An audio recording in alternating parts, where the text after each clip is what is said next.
25 years ago, Malta became an independent state. 25 years on, we are celebrating again, celebrating a quarter of a century of self-determination, a quarter of a century of progress as a sovereign state.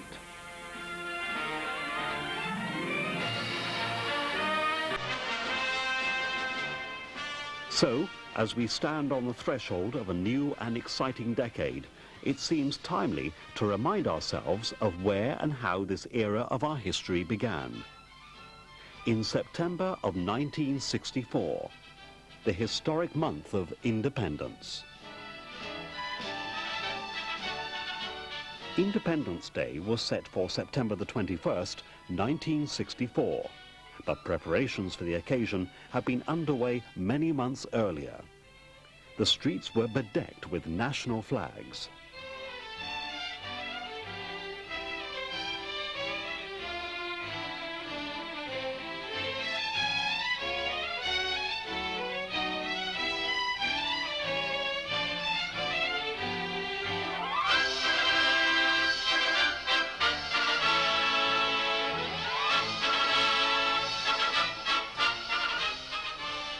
Ships from all over the world have been invited to join the festivities.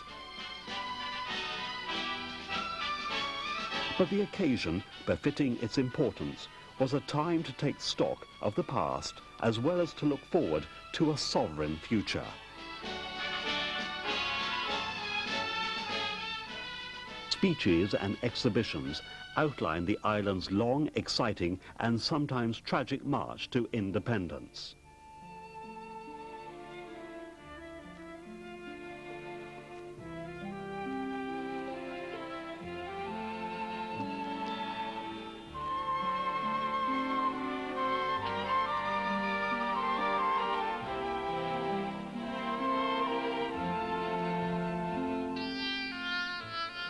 Don Miquel Sherry, executed in 1799 by the French, and those who died in the riots of June 1919 were honoured.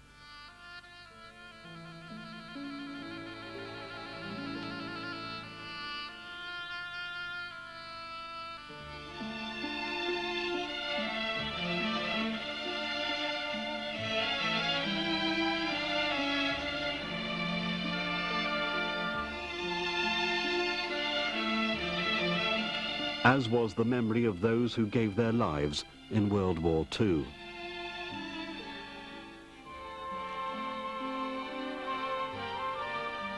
The Prime Minister, Dr. Giorgio Borgia-Liviere, placed a wreath at the 8th September National Monument in the name of the government and people of Malta.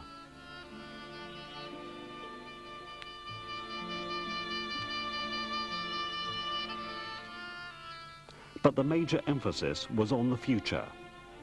A major exhibition, Malta Looks Ahead, concentrated on plans to develop the economy of the islands.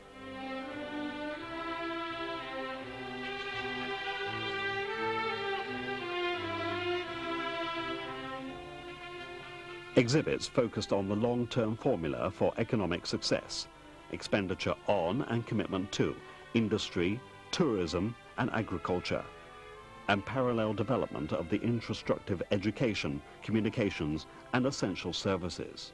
All evidence of the determination 25 years ago to invest in the future for the benefit of every Maltese.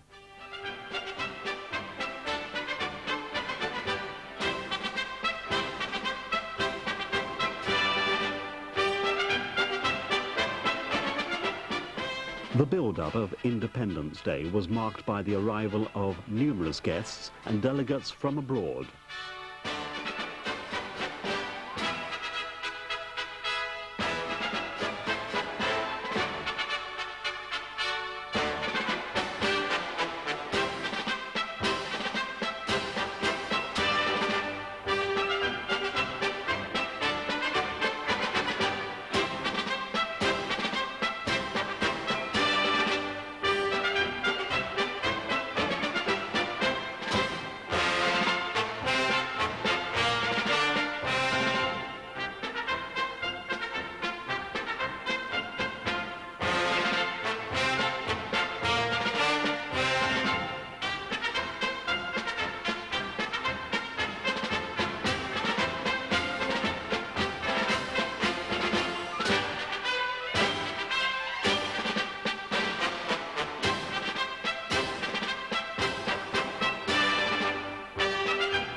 The Queen was represented by the Duke of Edinburgh, who was met by the Prime Minister, the last British Governor of Malta, and the Metropolitan Archbishop.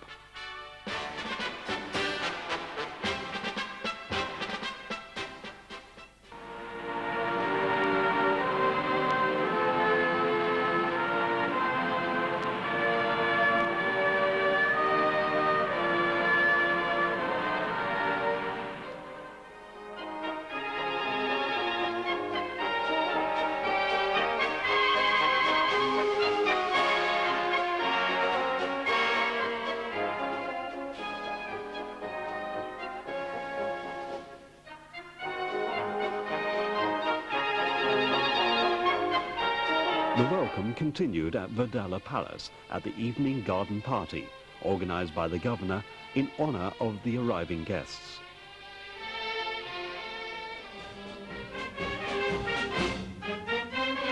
The festive atmosphere spread throughout the islands. Parties, marches and shows in every town conveyed the optimistic spirit of the occasion.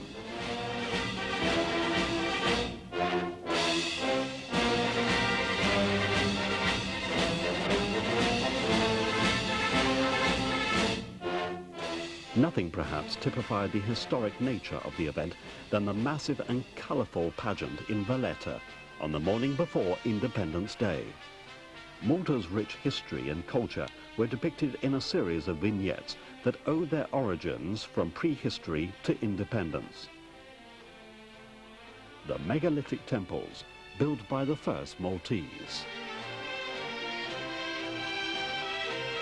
The arrival of the seafaring Phoenicians, the Roman era, and the momentous shipwreck of St. Paul, which brought Christianity to the islands.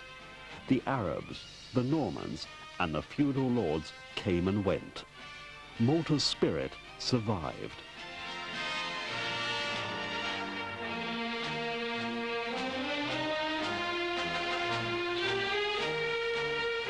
The Knights of St. John and the Great Siege.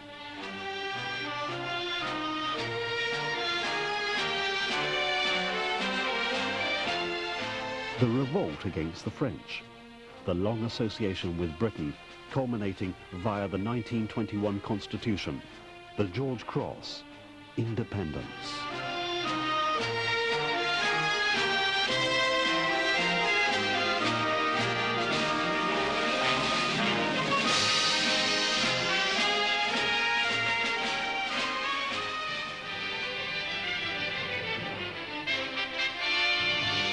Alongside the pageantry, the official ceremonies.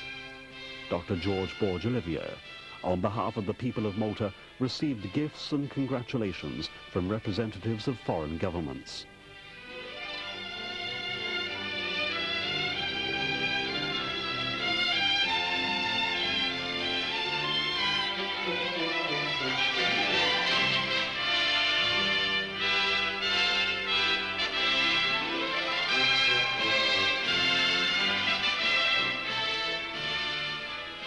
Worldwide interest in the occasion was clearly illustrated by the vast number of press, TV and radio correspondents that covered the celebrations. The atmosphere at night matched the mood. As the moment of independence drew nearer, the Independence Arena became the focal point of attention.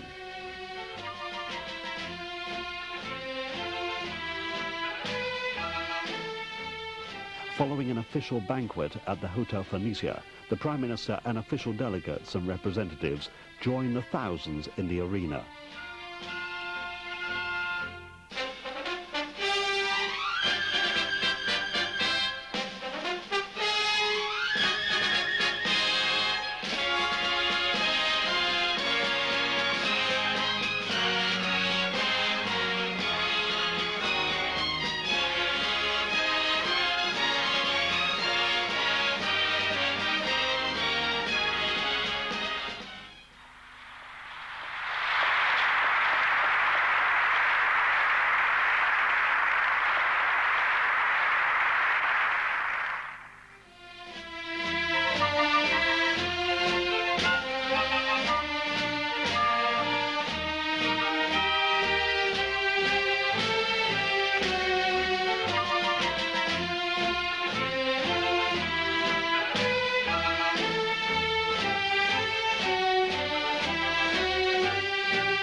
The massive crowd were entertained by a series of displays by the services and a series of historical tableaux.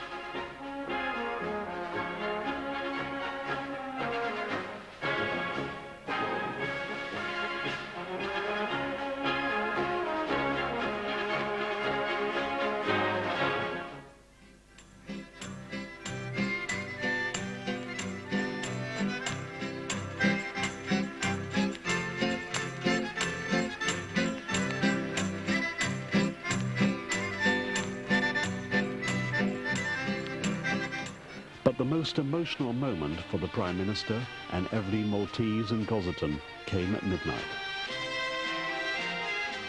In total silence, the British flag was lowered. The flag of independent Malta took its place. A nation was born. The silence gave way to a cacophony of sound and celebrations.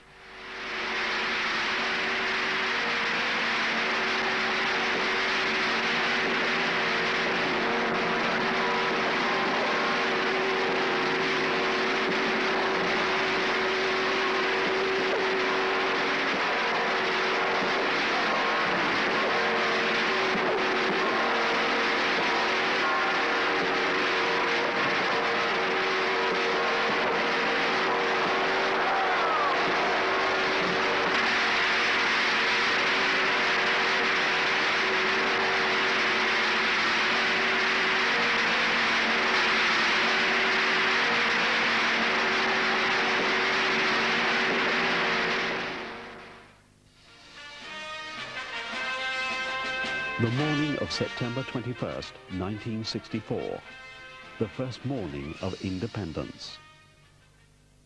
The day was a mixture of popular celebration and official ceremonies.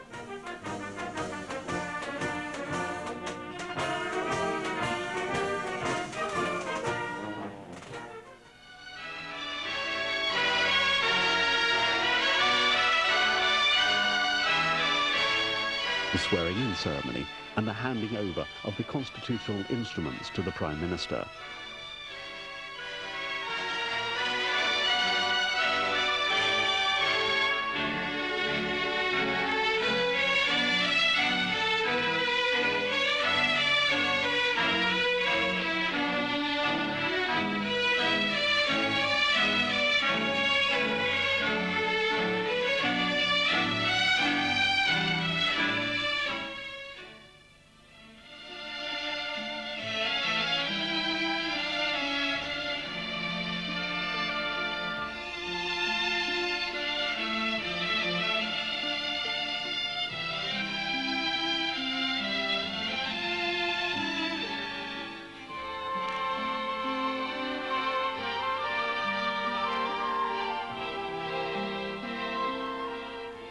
Low Mass, partly a Maltese for the first time, and a message from the Pope. That they showed no little kindness to himself. Also read in Maltese by the Archbishop.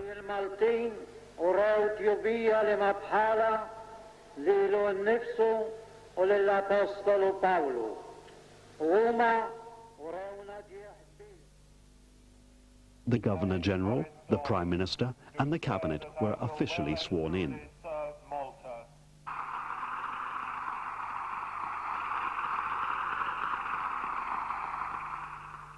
naħleb illi naqdi sewwa u fedelment lil Malta fil-karika ta' Prim Ministru li skont l-aħjar ġudizzju tiegħi fiż-żminijiet kollha.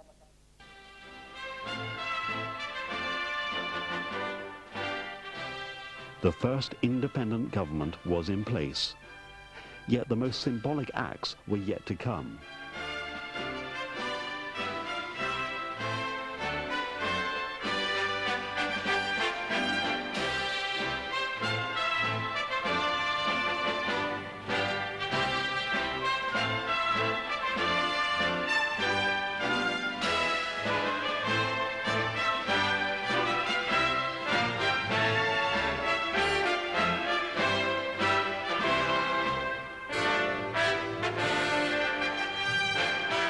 The Queen's representative, Prince Philip, read the Queen's message to the people of Malta. And now, Mr. Prime Minister, it falls to me to perform the concluding act of British sovereignty in these islands, as I present to you these constitutional instruments which establish Malta's independence. Long may it endure. The constitutional instruments were handed over.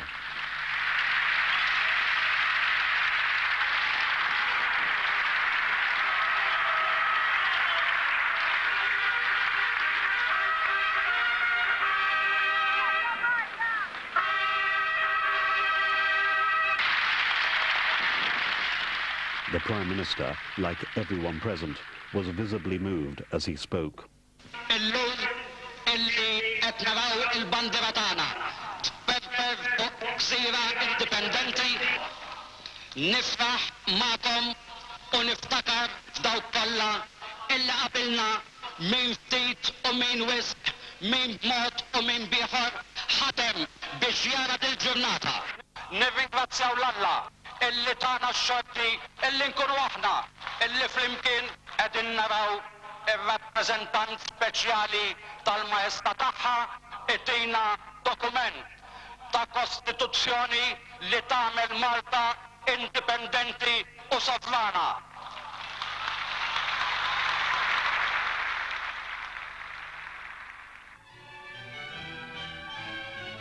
The newly independent state was saluted by a flypast as the Archbishop ritually blessed the new state.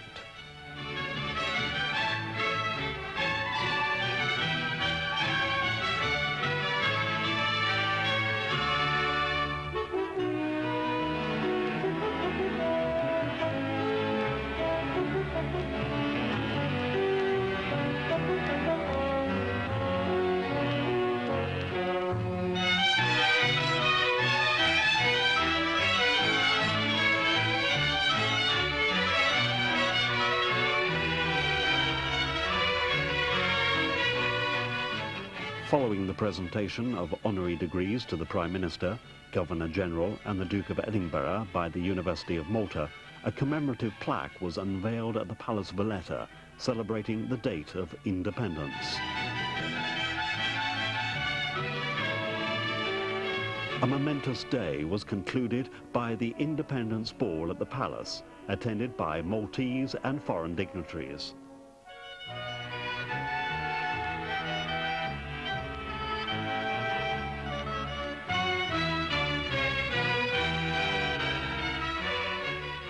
Traditional folk dancing and Il Mattia court dance were among the evening's highlights.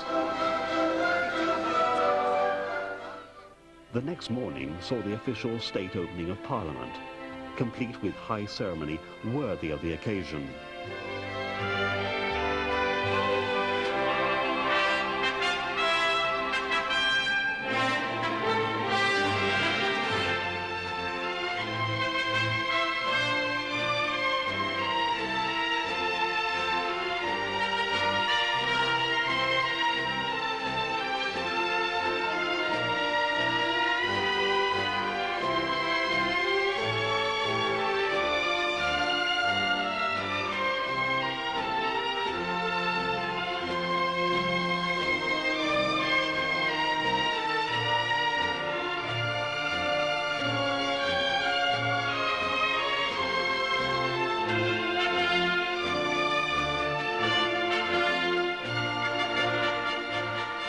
Inside the palace, guests and delegates took their places as the Speaker, Paolo Pace, started proceedings.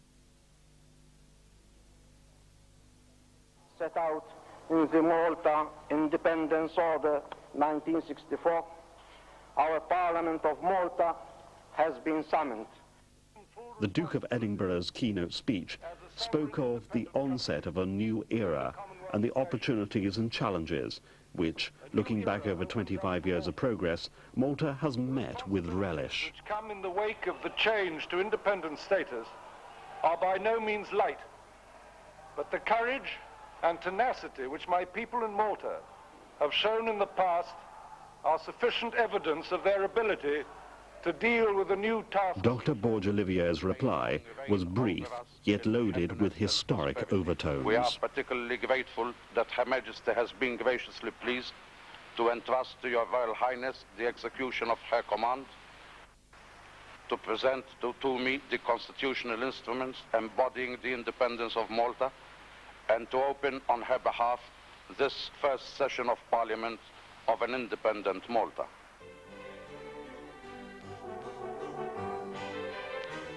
The official ceremonies over, the informal celebrations continued all over the islands. In Mdina, the Italian government sponsored an operatic concert with leading singers taking part.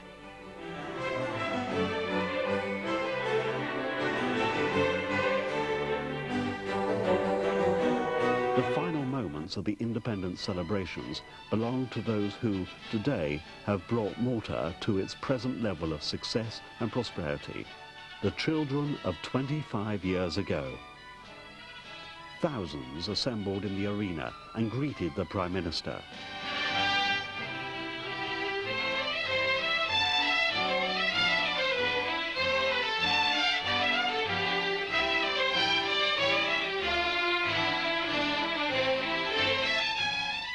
Ten pupils from every school in Malta and Gozo marched past the Prime Minister and the national flag.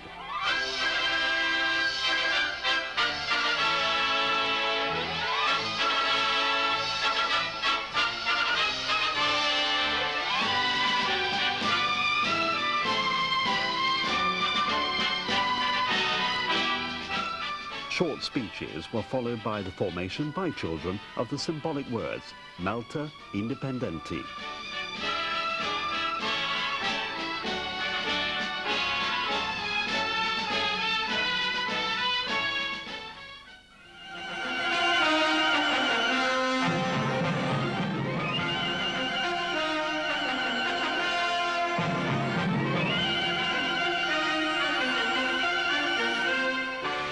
So 25 years ago, the celebration ended. Those children of 25 years ago have their own children, full of hopes and ambitions. We have all come a long way in these 25 years, yet for some of us, it seems as though it was yesterday. It is a time that none of us who were there will forget, and those who were not should not forget. It marked the beginning of a new and independent Malta, the strong and prosperous Malta of today, where the next 25 years will bring even greater opportunities and challenges. As we did 25 years ago, we pledge to meet the challenges of the future and seize our opportunities.